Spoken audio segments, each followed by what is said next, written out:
Hola, ¿qué tal? Bienvenidos a la conferencia en vivo del curso de Entorno Digital.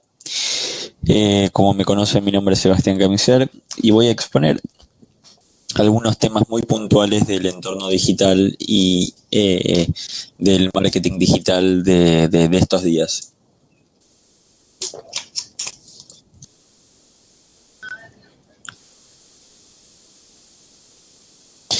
Es muy interesante y esto también lo pueden consultar en mi blog.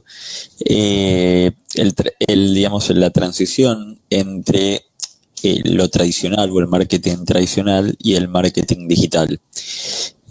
Comenzando por la mentalidad en el marketing tradicional, que no es que esté obsoleto, pero hay muchas empresas que todavía no lograron sobreponerse o lograr esa transición al digital. Se contaba una historia desde la empresa hacia los clientes. No importaba mucho lo que los clientes tenían que decir, el diálogo, pero bueno, eso cambió porque con el mundo digital aparecieron 4 palabras claves aquí muy trascendentes, que son la creación de diálogo, confianza, transparencia y credibilidad. Nadie genera una transacción, nadie genera una relación con una empresa en la cual no se puede dialogar, no se tiene confianza, no se genera transparencia genuina y no hay credibilidad.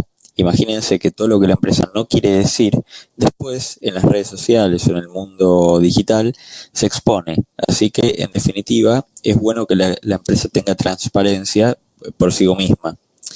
Luego, el valor de la marca, que en el mundo tradicional se hablaba de valor de marca como el renombre que tenía una empresa, una organización, pero en el mundo digital se sumaron otros atributos como su capacidad de viralización, la llegada que tiene, etcétera. En el mundo tradicional la segmentación se solía hacer por lo que llamamos atributos clásicos, como lo de haber visto, edad, geografía, salario, costumbres. Pero en el mundo digital tenemos la capacidad de hipersegmentar o microsegmentar por intereses, que es lo que a la gente realmente le interesa, ¿no? Lo que a la gente le hace sentido mucho más que atributos clásicos y duros. Como ya se deja entrever, la comunicación en el mundo tradicional era unidireccional, la empresa hablaba, el cliente escuchaba o leía. En el mundo digital hablamos de una comunicación bidireccional, es decir, va en ambos sentidos. El contenido en el mundo tradicional era exclusivamente generado por expertos. No había ningún tipo de contenido que no fuera generado por expertos y sea consumido en forma masiva. Pero hoy a ese contenido por expertos que sigue existiendo en el mundo digital se suma el autogenerado por la misma audiencia, lo cual hace muy interesante la generación de los nuevos contenidos. En términos de reviews o las revisiones que tienen los productos, en el mundo tradicional la empresa misma era quien hacía los reviews de sus propios productos, pero en el mundo digital, aparte de la empresa, también aparecieron usuarios que generan los reviews independientemente de la empresa, entonces son un poco más objetivos, creíbles, etcétera. En el mundo tradicional la estrategia era más o menos constante en el tiempo, pero en el mundo digital esa estrategia empezó a flexibilizarse según el feedback de los clientes, ¿no? Y por último, podemos hablar de jerarquía y búsqueda, que en el mundo tradicional, cuando yo tenía que buscar algo en particular, iba a la enciclopedia, iba a fuentes mucho más rígidas, ¿sí? Y canales mucho más preestablecidos. Pero en el mundo digital la cosa cambió y el contenido se busca en forma semántica, es decir, ya vamos a Google y Google nos dice lo que nosotros quisimos poner, no importa tanto lo que pusimos literal, sino semántico. Espero que se entienda la diferencia. Y luego siempre recordar, si bien esto tiene más que ver con los otros cursos aquí de la especialización, el concepto de funnel, en el cual el usuario va transcurriendo a lo largo de su navegación o de su conocimiento de la empresa y va pasando diversas etapas hasta lograr la conversión. Pero luego viene una etapa de relacionamiento con el cliente y una fidelización a largo plazo. Entonces siempre ver al cliente como un ciclo de vida y no solamente como la adquisición, que muchas veces ocurre.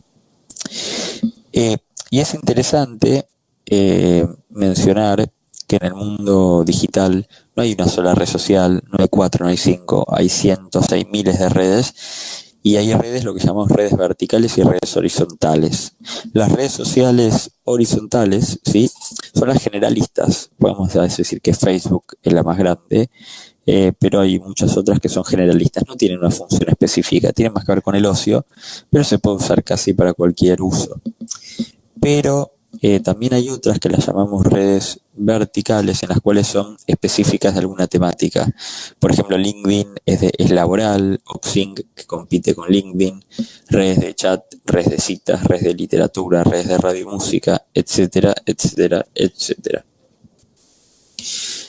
Hace ya casi 3 años que Google modificó su algoritmo y dijo: cualquier sitio web que no tenga su correlación en un sitio mobile o un sitio responsive o un sitio que se adapte a todos los formatos, Google lo iba a castigar y lo iba a bajar de su ranking.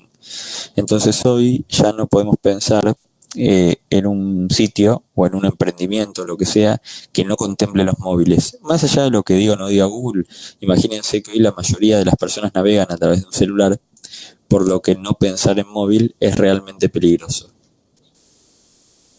Y aquí viene un tema sumamente interesante y relevante, que es el Internet of Things, o lo van a ver como IoT o IoT, que no significa Internet en todos los dispositivos, significa Internet en todos los lugares de nuestras vidas, es decir, miles y millones de sensores tomando información en tiempo real, aplicándola a muchísimas cosas. Entonces, no tanto es tener la balanza conectada a Internet, sino los sensores en la balanza que hacen que esa información viaje a algún lado y tengamos información nuestra actualizada. Y acá viene algo muy interesante, porque dentro del mundo de los IoTs o los Internet of Things tenemos los wearables, que es lo que en el mundo está pasando, que es que cada vez tenemos o vamos a tener más dispositivos encima del cuerpo tomando data. Llámese Google Glass para caminar, llámese información nutricional o información de salud, llámese información de muchos tipos. Entonces, cada vez más nos vamos a volver hasta cierto punto un poco más robots en cuanto a tener cibernética encima del cuerpo.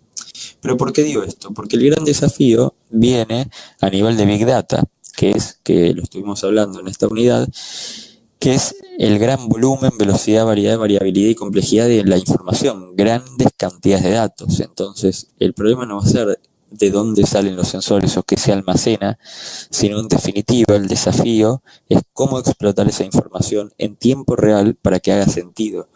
No medimos por el hecho de medir, sino que medimos para poder tomar decisiones de negocios o decisiones con respecto a la organización, ¿no? Entonces, cualquier proyecto de Big Data tiene etapas muy marcadas, pero mi mensaje aquí es: no nos quedemos con el Big Data como si fuera una ciencia que solo le queda a los ingenieros, sino que desde el punto de vista del negocio, nosotros vamos a poder pensar en el Big Data como grandes proyectos que cambien la vida de las personas, y luego armaremos los equipos de trabajo según las cosas que haya que hacer. Pero siempre los proyectos de Big Data deberían surgir desde las áreas de negocios y no necesariamente desde las áreas técnicas. Algo muy interesante, que en el mundo de hoy y en el mundo digital el contenido sigue liderando. O sea, la generación de contenido sigue siendo lo más relevante del marketing digital. Eso no cambió. Lo fue siempre, lo es ahora y aún más.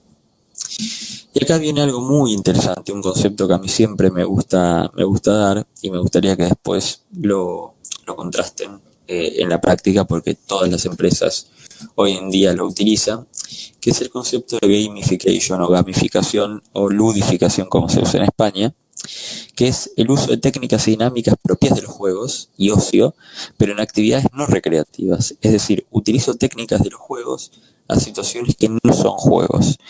Entonces, cualquier estrategia de gamification se basa en 3 pilares: las mecánicas, las dinámicas y los componentes. Las mecánicas son aquellas que buscan que la actividad sea lo más parecido a un juego posible, es decir, logran la participación y el compromiso por parte de los usuarios a través de una sucesión de retos y barreras que han de superar. Lo vamos a ver en breves instantes. Las dinámicas son aquellas aspectos y valores que influyen cómo la persona percibe la actividad y que deben ser seleccionados según el propósito que se persiga, y los componentes son los que consiguen crear las dinámicas y mecánicas. Entonces, a nivel mecánicas, podemos hablar, por ejemplo, recolección. Se utiliza la afición de coleccionar de los usuarios y la posibilidad de presumir ante sus amistades. Entonces, los usuarios recolectan determinados objetos, determinados valores, determinados insignias, lo que sea. Comparativas y clasificaciones, es decir, poner un sistema de clasificaciones o de ranking para que vean dónde están posicionados en la actividad. Los puntos, es decir, el jugador acumula puntos por realizar determinadas cosas, etcétera. Los niveles, es decir, cuando pasa determinado puntaje, el usuario cambia de nivel. O respuesta, es decir, valorar el trabajo hecho y la implicación relevante que tiene con respecto a los pares. Esas son las mecánicas, perdón. Luego, cuando hablamos de dinámicas, podemos hablar de recompensas, podemos hablar de estatus, es decir, ser miembro de algo o no, del reconocimiento, la expresión, la competición, es decir, poner a competir a los usuarios, la competición o la cooperación, es decir, poner a los usuarios a trabajar en un mismo objetivo, o el altruismo, el trabajar en causas de bien público y una recompensa por ello, ¿no? Y después los componentes, que aquí esto no es taxativo, sino que pueden ser muchas más, pero vamos a hablar de los logros, los avatares, los emblemas, generar misiones heroicas, producir colecciones, combates, desbloquear contenidos, dar regalos, la tabla de clasificación, los puntos, los niveles, misiones, equipos, bienes virtuales, lo social. Es una mezcla entre las mecánicas y las dinámicas. Quienes aplican gamification, por ejemplo, Foursquare en su momento, cada vez que el usuario hacía check-in en un lugar nuevo, le daba un badge o una insignia. Entonces, el usuario, para conseguir nuevas insignias, es que iba generando determinados comportamientos. LinkedIn tiene un caso muy interesante de gamification para que las personas terminen su perfil de completarlo, le va poniendo un nombre, entonces nadie soporta ver la barrita incompleta, entonces las personas necesitan completarlo automáticamente. En su momento Fleetly creó esta plataforma para que la gente haga actividad física y eso le da puntaje con todas las mecánicas y dinámicas, muy interesante. Los invito a ver estos dos ejemplos, que después, si los quieren, les paso los links. El piano stairs, que pusieron un piano en las escaleras a la izquierda del subterráneo para que la gente prefiera, divirtiéndose, tocando notas, subir por ahí. En lugar de la escalera mecánica, pueden ponerlo en YouTube como piano stairs. También el Speed Camera Lottery, que es una experiencia que hicieron en Europa, donde en lugar de castigar a la gente por ir a alta velocidad, decidieron premiar a los que iban a velocidad permitida y legal. Eso funcionó muy bien y generó un descenso sustancioso en la velocidad a la que iban los autos, ¿no? Entonces es súper interesante el aplicar cuestiones de gamification, de Big Data, empezar a pensar en la bidireccionalidad del marketing digital y siempre recordar que nada queda supeditado, sujeto a solamente los perfiles técnicos, sino que desde nuestro lado siempre podemos hacer muchísimo desde los roles de negocio. Muchas gracias.